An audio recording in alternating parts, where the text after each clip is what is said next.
فرش التراب يضمني وهو غطاء۔ اب میں ایک موضوع لے رہا ہوں، یہ جو قربانی کا مسئلہ ہے، اس کے بارے میں ایک زمانے میں تو بہت منکرین حدیث کی طرف سے اس کے خلاف بڑی جو ہے ایک مہم چلی تھی کہ ختم کیا جائے اس کو، یہ خام خواہ جو ہے خرچ ہوتا ہے بہت بڑا اور ضائع ہوتا ہے گوشت، اتنے بڑے پیمانے پر گوشت ہوتا ہے کھایا نہیں جاتا۔ اچھا، ایک زمانے میں فریج بھی نہیں تھے، یہ بھی نہیں کہ آپ محفوظ کر دیں، گوشت ضائع بھی ہو سکتا تھا، اور بھی چیزیں جو ہے وہ گوشت کی وہ صحیح طور سے استعمال نہیں ہوتی تھی۔ تو اس کے اوپر بڑا پروپیگنڈا منکرین حدیث کا رہا کہ یہ جو ہے قربانی صرف حج کے موقع پر ہے۔ میں اس کی نفی کے لیے آج آپ کو بتا رہا ہوں کہ سورہ حج کے اندر جو دو رکوع ہیں، ایک چوتھا ایک پانچواں، چوتھے رکوع میں بھی قربانی کا ذکر ہے، پانچویں میں بھی قربانی کا ذکر ہے۔ یہ ایک دم جو ہے ایک جگہ پر جو دو طرح کی قربانیوں کا ذکر ہو رہا ہے، یہ کیوں ہو رہا ہے؟ چوتھے رکوع میں وہ مناسک حج کے ساتھ اس کا ذکر ہے، وہاں جو فرمایا گیا لِيَشْهَدُوا مَنَافِعَ لَهُمْ وَيَذْكُرُوا اسْمَ اللَّهِ عَلَىٰ مَا رَزَقَهُم مِّن بَهِيمَةِ الْأَنْعَامِ فِي أَيَّامٍ مَّعْلُومَاتٍ عَلَىٰ مَا رَزَقَهُم مِّن بَهِيمَةِ الْأَنْعَامِ فَكُلُوا مِنْهَا وَأَطْعِمُوا الْبَائِسَ الْفَقِيرَ۔ وہاں پہ قربانیاں دو، پھر اللہ کا نام لو، ان جانوروں پر جو اللہ نے تمہیں عطا کیے ہیں ان جو معین دنوں کے اندر دو، فی ایام معلومات، اور پھر اس میں سے خود بھی کھاؤ، اور جو ہے جو جیسے صدقہ کا گوشت ہوتا ہے وہ نہیں ہے، وہ قربانی کا گوشت ہے، اس میں سے آپ خود بھی کھائیں اور غرباء کو کھلائیں، غریبوں کو دیں، مساکین کو دیں۔ تو یہ پورا حکم آ چکا ہے چوتھے رکوع کے اندر۔ پانچواں رکوع پورا کا پورا جو ہے وہ عید الاضحیٰ پر ہے میرے نزدیک۔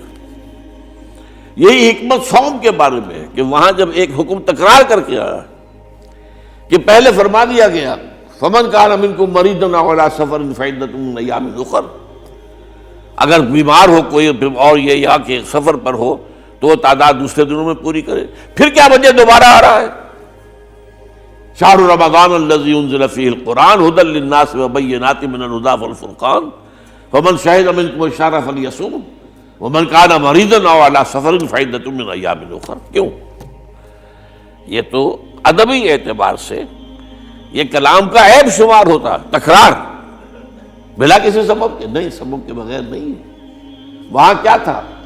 وہاں ان دو رعایتوں کے ساتھ تیسری بھی شامل تھی کہ اگر صحیح ہو اور مقیم ہو پھر بھی روزہ نہ رکھو تو ایک مسکین کو کھانا کھلا دو۔ یہ رعایت ختم ہوئی ہے رمضان کے روزے کے ساتھ، اب رکھنا پڑے گا روزہ، اور اگر بیمار ہو یا سفر پر ہو تو ٹھیک ہے، دوسرے دنوں میں پورا کرو، پورا کرنا لازم ہے اس کا۔ تو یہ چیز جو ہے یہ در حقیقت کسی وجہ سے ہوتی ہے۔ بالکل یہی بات ہے سورہ حج کے چوتھے رکوع کے اندر، وہ جو قربانی ہے حج کے ساتھ اس کا ذکر آ چکا۔ اب سنیے یہ جو آ رہا ہے، فرمایا وَلِكُلِّ أُمَّةٍ جَعَلْنَا مَنْسَكًا،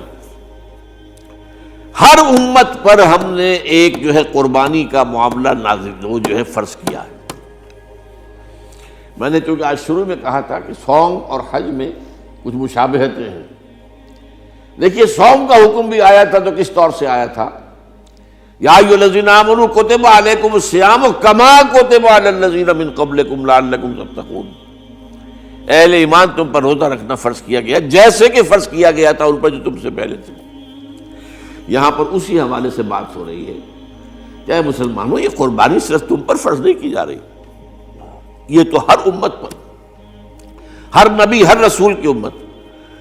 وَلِكُلِّ أُمَّةٍ جَعَلْنَا مَنْسَكًا لِيَذْكُرُوا اسْمَ اللَّهِ عَلَيْهَا، تاکہ وہ نام لیں اللہ کا، عَلَىٰ مَا رَزَقَهُم مِّن بَهِیمَةِ الْأَنْعَامِ، جو کچھ اللہ تعالیٰ نے انہیں رزق دیا ہے۔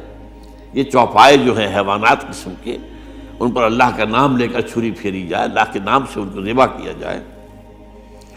فَإِلَٰهُكُمْ إِلَٰهٌ وَاحِدٌ فَلَهُ أَسْلِمُوا، تو یہ جان لو کہ اس قربانی کی اصل روح کیا ہے؟ وہ یہ ہے کہ اللہ تمہارا ایک الہ ہے، اسی کے سامنے تمہیں سر جھکانا ہے۔ یہ روح تقویٰ اگر نہیں ہوگی تو یہ قربانی بے معنی ہو جائے گی۔ نماز و روزہ و قربانی و حج یہ سب باقی ہیں، تو باقی نہیں ہے۔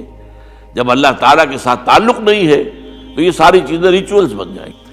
اب یہ بھی ہوتا ہے 20-25 ہزار کے بکرے جو ہیں وہ لوگ لیتے ہیں، پھر ان کو گھماتے ہیں، پھراتے ہیں، ان کے اوپر ریشمی چادریں چڑھاتے ہیں، جو ہے وہ مہندی لگا کر، بہرحال وہ چیزیں جو ہیں یہ اظہار اس طرح کا یہ تو پسندیدہ نہیں ہے۔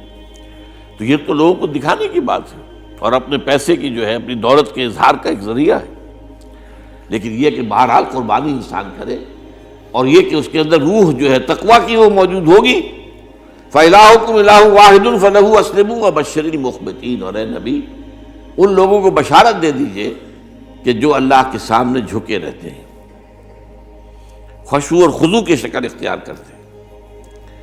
الذین اذا ذکر اللہ وجلت قلوبہم، وہ لوگ کہ جب اللہ کا نام لیا جائے تو ان کے دل لرز اٹھتے ہیں۔